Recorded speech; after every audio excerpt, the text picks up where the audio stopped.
அழகின் தமிழ் மொழிக்குள் உங்களை வரவேற்கின்றேன்.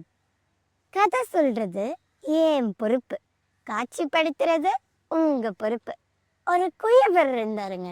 அவரு செய்யற ஒவ்வொரு பானையுமே அவ்வளோ ஒரு கலைநயத்தோட தனித்துவம் வாய்ந்ததா இருக்கும்.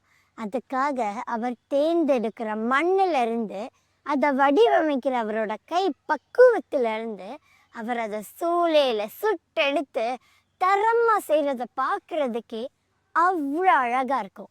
அன்னைக்கும் அப்படிதான். காலையிலேயே அவர் போய் மண் எடுத்து அதை வடிவமைச்சு ஒவ்வொரு பானையா சூளையில வச்சு சுட்டு எடுத்துட்டு இருந்தாரு.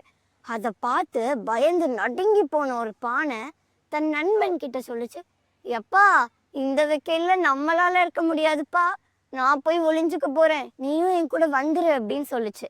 அதுக்கு அந்த புத்திசாலியான நண்பன் பானை சொல்லுச்சு, இல்ல இல்ல, இயற்கையோட விதிப்படி நம்மளோட வளர்ச்சிக்காக என்ன நிர்ணயிக்கப்பட்டிருக்கோ அத பொறுமையா நம்ம ஏத்துக்கும் போது வருங்காலத்துல நம்ம ஒரு பெரிய உயரத்தை எட்ட முடியும்.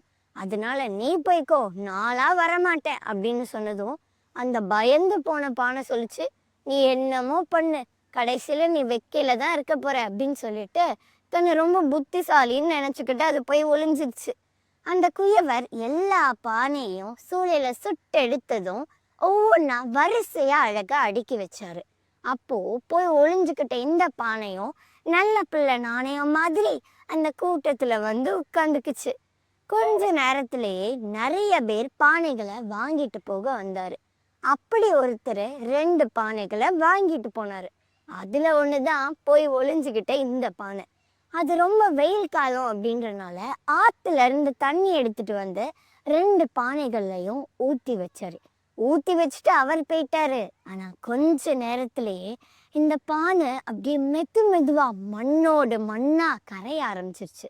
அப்போதான் அதுக்கு புரிஞ்சுது, ஒரு சின்ன கஷ்டத்தை அனுபவிக்க பயந்து தான் செஞ்ச பெரிய தப்பு இன்னைக்கு தன்னோட வாழ்க்கையே அழிக்க போதே அப்படின்னு அது ரொம்ப வருந்துச்சுங்க.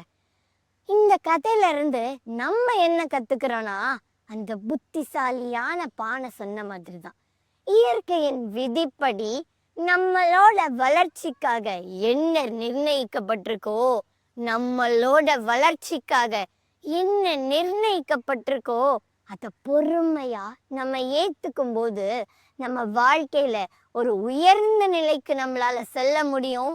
நம்மளோட அடையாளத்தையும் தக்க வச்சுக்கிட முடியும். நித்தம் நித்தம் புதுமை.